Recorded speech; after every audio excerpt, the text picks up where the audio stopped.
কিছু এখানে উপকরণ আছে, যেমন টমেটো, কালো জিরে, শুকনো লঙ্কা, সর্ষে, পটল।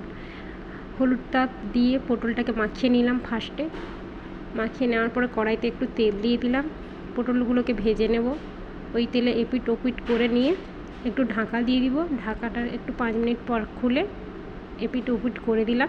তারপরে ওই কড়াইতে তেল দিয়ে দিলাম। তেলটা গরম হয়ে গেলে একটু শুকনো লঙ্কা, কালো জিরে, কাঁচা লঙ্কা, টমেটো দিয়ে দেব। একটু এপিট ওপিট করে একটু ভেজে নেব।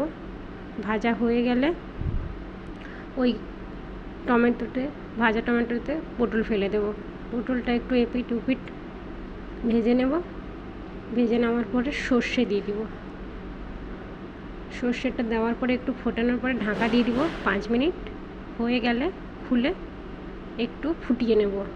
ফোটানো হয়ে গেলে এবারে আমি নামিয়ে নেব।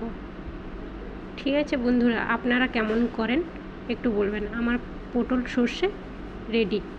আপনারা কেমন করেন একটু কমেন্ট করে বলুন।